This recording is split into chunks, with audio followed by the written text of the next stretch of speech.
Hola, ¿qué tal? Muy buenas tardes. Pues hoy vamos a hablar un poquito de educación especial y para ello pues acudí a una persona, a un profesional en la materia, un especialista que definitivamente nos puede dar una información más digerible, más detallada de lo que implica el contexto de la educación especial en México. Y para ello contamos con la presencia del maestro Alfonso García.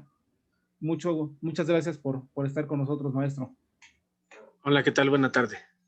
Pues déjenles hablar un poquito del maestro, nada más para que entiendan el contexto de con quién estamos nosotros hablando en este momento. Pues él tiene la licenciatura en educación media en el área de psicología educativa. También tiene estudios de maestría en educación básica en el campo de formación, diversidad y equidad, generación 2009-2011. Tiene diplomado en habilidades directivas y en dificultades de aprendizaje con enfoque de neurociencias.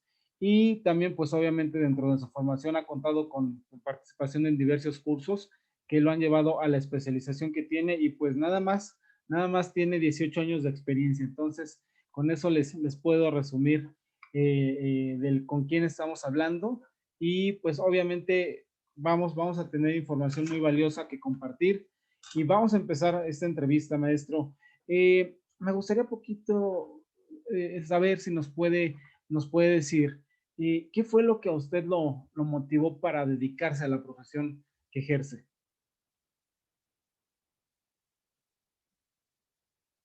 Primero, mm, entré a la Normal Superior de México, yo soy egresado de ese lugar. Ahí se preparaba a docentes para trabajar en el área de secundaria, en secundarias, en diversas asignaturas. En mi caso estudié psicología educativa, pero pues la intención era trabajar en secundaria, esa es la verdad, porque bueno, ese era el campo de formación por el que nos formaron en esa normal. Sin embargo, una de las situaciones que había en el caso de los psicólogos en ese tiempo, en formación, y de pedagogos, porque también estábamos teniendo las mismas dificultades, era que al egresar, todavía tuvimos la fortuna en ese año de poder egresar y tener una plaza directa que nos asignaba el Estado, en este caso la Ciudad de México. Pero el campo para los orientadores educativos en las escuelas era muy limitado, puesto que no necesitaban tantas personas en esa función, por lo que se estableció un acuerdo entre la Normal Superior de México y Educación Especial. Entonces, algunos nos íbamos por el campo de la secundaria y algunos otros decidíamos irnos a Educación Especial. Durante ese trayecto, yo fui jefe de grupo también, los últimos 2 años de la licenciatura, precisamente pensando en que algunos teníamos que decidirnos ir por Educación Especial. Contacté a algunos maestros que nos dieron clases extracurriculares precisamente para fortalecer o darnos por lo menos algunas herramientas más para trabajar en educación especial. Cuando terminé y por el escalafón y además por la distancia, porque también te distribuyen en toda la Ciudad de México, decidí por la distancia, porque yo vivía en el Estado de México, irme a educación especial, precisamente por los traslados. Sí, eso fue lo que me llevó en primera instancia. Estando ya trabajando, una de las dificultades que tuve fue enfrentarme que era trabajar con niños de primaria cuando yo me había formado para alumnos de secundaria y eso fue un choque también que tuve. Sin embargo, sí quiero mencionar y destacar que tanto la directora y una compañera que tuve, maestras de educación especial, me fueron apoyando y me fueron conduciendo para poder ir yo interviniendo con la población que me tocaba trabajar. Eso me fue envolviendo también en la dinámica y de ahí me dio mucho más gusto estar trabajando en educación especial y así fue como llegué, ¿no? En la Ok. medida que fui trabajando, pues ya me fui este, profesionalizando más en el área. Sí, sí, es muy interesante esta parte, ¿no? Que a veces no pensamos que nos va a llevar nuestra profesión a alguna especialidad y resulta que dentro de la misma, pues ya empezamos a conocer más los contextos y tomamos esa determinación, ¿no? Y qué bueno, ¿no? Por lo que vamos a hablar también en esta entrevista, pues vamos a poder agradecer más que haya tomado esa decisión. Maestro, maestro, vamos al punto de esta entrevista. Actualmente, ¿qué se entiende por educación especial? Hoy hay un debate, ¿no? Muy grande entre lo que es la educación especial y la educación inclusiva, ¿no? Casi lo han comparado algunos, ¿no? ¿Cuál fue primero, no? El gallo, la gallina, ¿no? Digo, el huevo, la gallina, ¿no? Sin embargo, entendiendo de manera muy concreta la educación especial es ofrecer herramientas específicas para la población que enfrenta alguna discapacidad, ¿no? Y en el caso de la escuela, precisamente que enfrenta barreras para el acceso, ¿no? Y para la participación y el logro de aprendizajes en el salón. Así pudiéramos entenderla concreta, ¿no? Educación especial se encarga de ofertar recursos especializados para atender las diversas discapacidades en el aula. Ok. Y en ese caso, educación inclusiva. Sí, ahí le corresponde, por ejemplo, el transformar también las actitudes hacia la atención a la discapacidad, en este caso, o a la diversidad, Ok. ¿no? Es poder incluirlos en las actividades, ¿sí?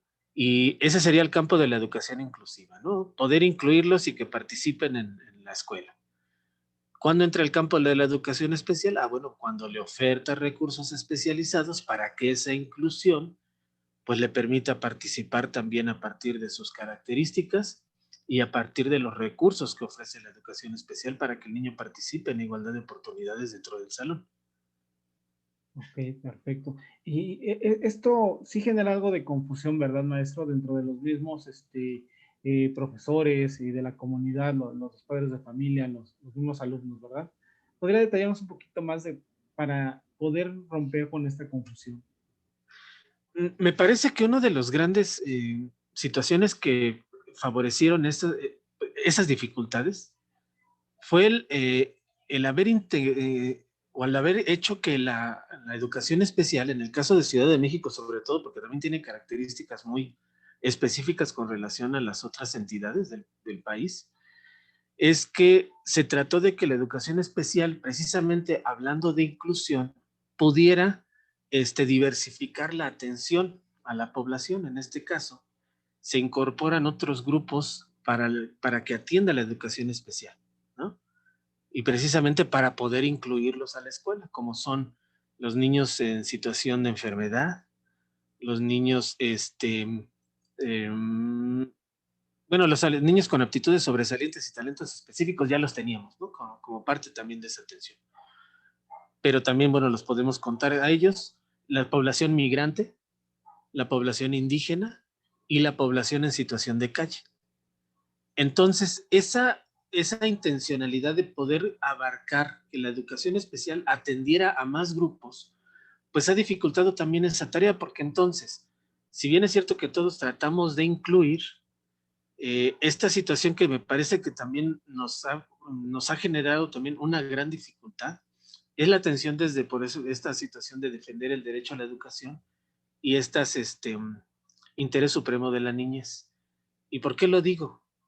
Porque nos pasa que esta población, por ejemplo, cuando hablamos de migrantes, cuando hablamos de indígenas, o incluso cuando hablamos de situaciones que ocurren o dentro de la escuela o fuera de ella, como son los abusos sexuales o la violencia, nos obliga como educación especial a intervenir precisamente para poder incluir a estos niños, porque si bien sabemos cuando enfrentan alguna de estas situaciones, pues algunos se aíslan o son segregados por sus compañeros, ¿verdad?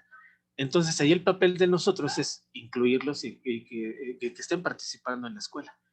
Eso ha hecho que en algunos casos por la urgencia o por el interés superior de la niñez de estos niños que están en riesgo por esa parte, nos ha hecho que a veces nos distanciemos de la atención de los otros, que son los niños con discapacidad, ¿sí? Por la situación de urgencia o emergencia que va surgiendo. Eso me parece que nos ha llevado también a ir, no es que distraigamos esta atención, sino el de diversificar a más población. A veces los que la van pagando más son los niños que enfrentan algo, o que más bien que tienen alguna situación de discapacidad. Ese me parece que es uno de los problemas que nos ha metido este tema de la inclusión. Sí, sí, y es muy interesante lo que comenta, porque de repente yo creo que sí, desde la parte de participantes de la sociedad, olvidamos incluir, ¿no? Ciertos grupos. Por ejemplo, yo creo que lo de las personas en situación de calle, es algo que la gente ni siquiera lo considera, ¿no? En ese sentido, y se debe trabajar al respecto, ¿no? En ese aspecto, porque debe de incluirse y de integrarse a todo mundo del derecho, el derecho de la educación en este sentido, ¿no? Y sí, yo estoy seguro que mucha gente ni siquiera, y no por hacer despectivos, pero no les pasa ni siquiera por la cabeza ese pensamiento, ¿no? De que ellos tienen que incluirse dentro de lo que es el contexto de la educación. Muy, muy, muy interesante lo que nos comenta, maestro. Y en este aspecto, ¿qué problemáticas usted ve y cómo se vive en la nueva escuela mexicana México 2021? Precisamente esto que te decía, ¿no? El poder, el atender a tanta diversidad de grupos, de repente sí nos pierde, porque además tenemos otro problema. O sea, ese a lo mejor se puede resolver, ¿no? Porque a fin de cuentas, uno de los elementos importantes aquí es, como tú bien decías, ¿no? La inclusión. O sea, incluir a estos grupos que están en alguna situación de vulnerabilidad, ¿no? Y que se integren, ¿no? En este caso a la escuela, para que participen, para que aprendan, ¿no? Ese es uno de los retos que tenemos. Entonces, allí creo que no podríamos poner en tela de juicio nada, porque todos tienen derecho y entonces ahí nosotros intervenimos. El problema creo que tenemos es que la falta también de personal, ¿no? La Ley General de Educación, precisamente en esta nueva escuela mexicana, en uno de sus artículos de la Ley General, hace referencia a que las escuelas, todas las escuelas deben de contar con personal de educación especial, ¿sí? Los resultados hay una encuesta, bueno, más bien hay un análisis que hacen del ciclo escolar 2018-2019, donde están las cifras, porque así se llama, cifras del ciclo escolar 2018-19. Ahí yo revisaba y aproximadamente es el 14% de las escuelas a nivel nacional que cuentan con el servicio. Imagínate el problema en el que estamos, ¿no? O sea, es un 14% a nivel nacional. Y eso contando escuelas de preescolar, primaria y secundaria. No estamos contando nivel inicial. Si no, la cifra fuera más alta. Entonces, esa falta de personal me parece que dificulta. En Ciudad de México, por ejemplo, tenemos un docente que se encuentra diario en la escuela, ¿sí? Atendiendo población con hasta 600 alumnos. O sea, dime cómo le hace un docente Sí, claro, para atender a 600. O sea, no, si luego con grupos de 25 ya es complicado, ¿no? 25, 30. tengo una escuela la más grande, que tiene 20 grupos y un docente. Entonces, el problema también está en la falta de personal, ¿no? O sea, con una persona quieren que logremos toda la cobertura y pues no. Ahí es donde te digo que es donde nos tenemos problema, porque entonces, si hay una situación donde hay una queja de abuso, se tiene que atender por el interés supremo que tiene la niñez. Entonces la UDEI ahí interviene, y si tenía que trabajar con los otros grupos que ya tiene identificados, por atender esto que es urgente, ya no se atiende lo prioritario también. Y entonces los vas dejando, porque no hay personal. Ahora, es un docente especialista que está en la escuela. Debemos de contar con equipo, le llamamos aquí también equipo de apoyo o itinerante, que es un trabajador social, que es un docente de lenguaje y un psicólogo. Muchas UDIOs no tienen ese personal completo. Entonces ahí se amplifica el problema, porque el psicólogo, si bien te podría resolver, como el caso que te digo, al no haber, pues lo tiene que resolver el que está a diario. Y a veces hasta el director, en mi caso, me toca intervenir. Entonces, eso limita como otras cosas, ¿no? Entonces, la falta de personal es una de las situaciones que también nos impacta mucho en la atención. Sí, hablamos aquí entonces de que se enmarca mucho un tema de desigualdad, ¿no?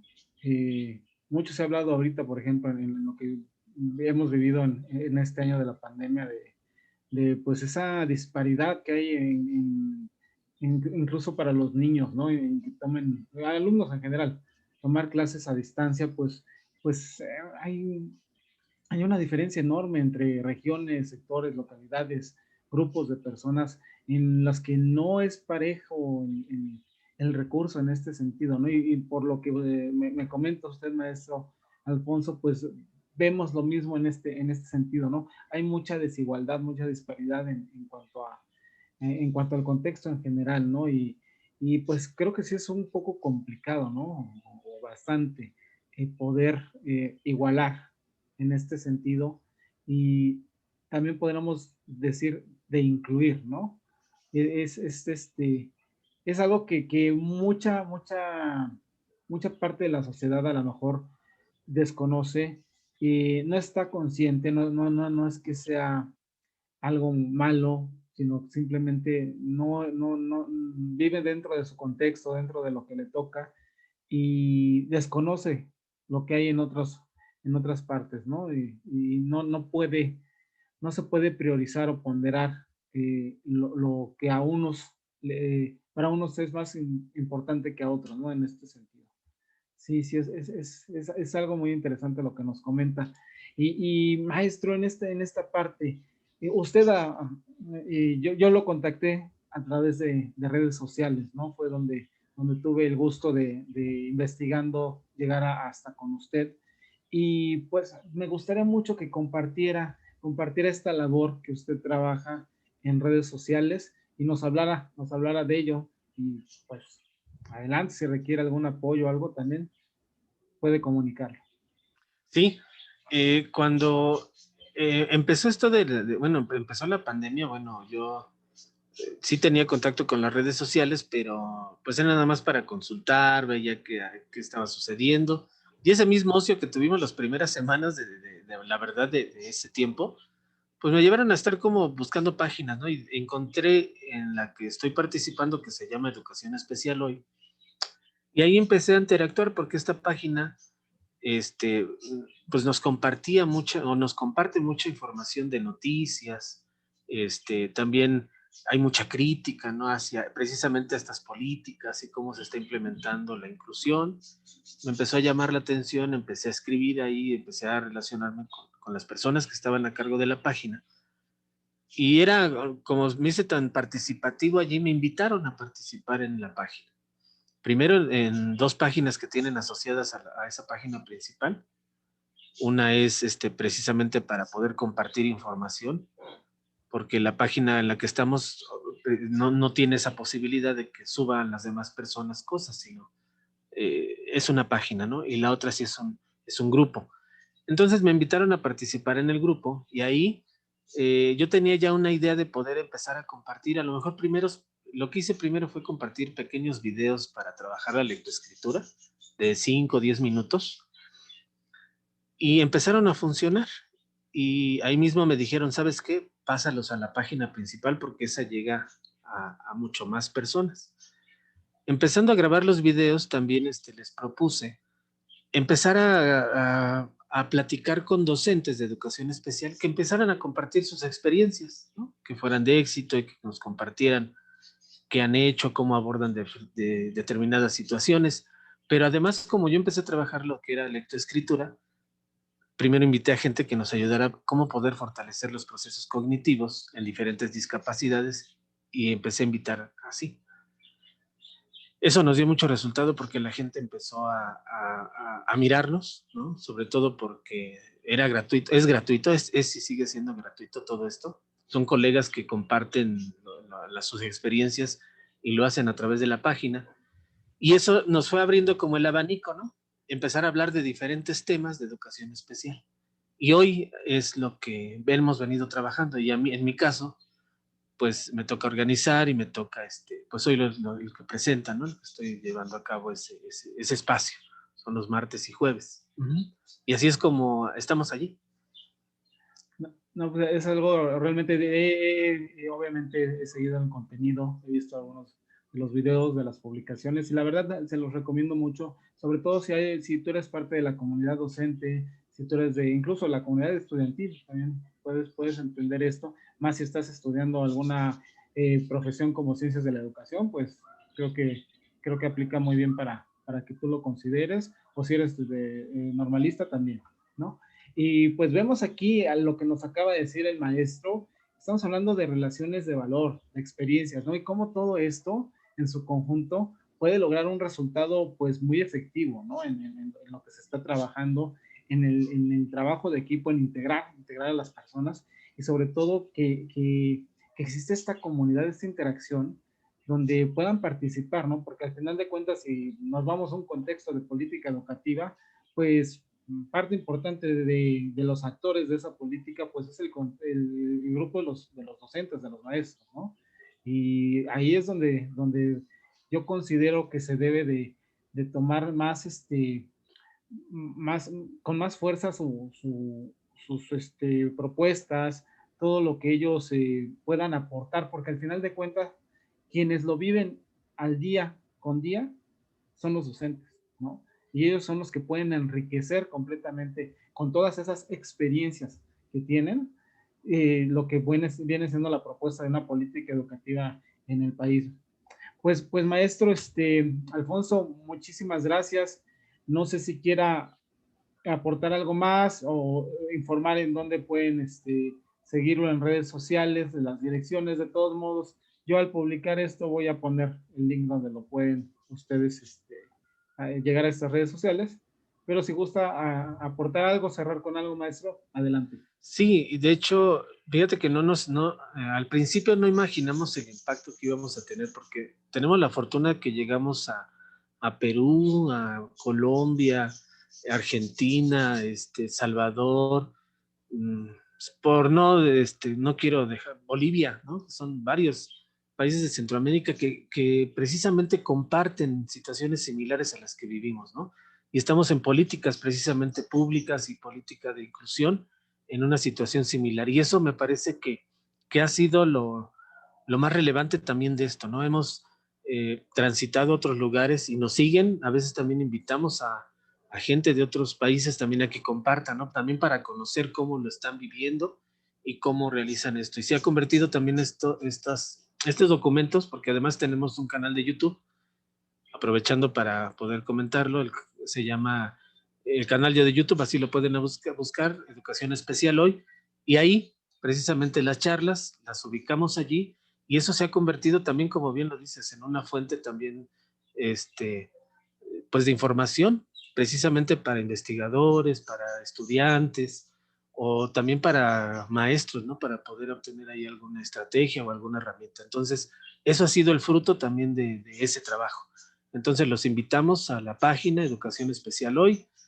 Para poder interactuar tenemos el grupo Comunidad EEH y otro grupo que tenemos que se llama Biblioteca Digital EEH, y ahí van a encontrar libros, documentos, que les pueden también, hay mucho material bibliográfico que seguramente les puede servir. Y el canal de YouTube, que ahí es donde también toda la fuente de videos, ahí los pueden encontrar. Todas las charlas, ahí están. Pues sería eso. Pues nuevamente muchas gracias, maestro Alfonso. De verdad, valoro mucho que me haya apoyado. Les puedo decir que una persona súper accesible, en realidad no tenía yo el gusto de conocerlo. Todo fue a través de las redes sociales. Y pues aquí estamos, ¿no? Generando contenido que aporte valor, que aporte conocimiento. Algo que mencionó ahorita el maestro creo que es un punto en común que ha tenido este alcance con todos estos países latinoamericanos, porque al final de cuentas, pues todos compartimos en común de estos países que venimos tomando modelos extranjeros, principalmente estadounidenses y europeos, en cuanto a la cuestión de educativa y de las políticas educativas, ¿no? Y acá vemos que pues levantamos la mano, ¿no? Todos en esta parte del mundo, de Latinoamérica, tenemos problemáticas en común y tenemos que unirnos en común también para que nos escuchen y pues fortalecer la voz del docente en todos estos países del continente americano. Maestro Alfonso, pues nuevamente muchísimas gracias. Gracias por todo su apoyo en esta transmisión. Y pues ya saben, sigan por favor en las redes sociales y vamos a dejar publicado aquí para que sea más fácil a todos poder contactar pues sí, podemos hablar también, es un emprendimiento, ¿no? En lo que está trabajando el maestro Alfonso. Muchas gracias, hasta luego, que estén bien.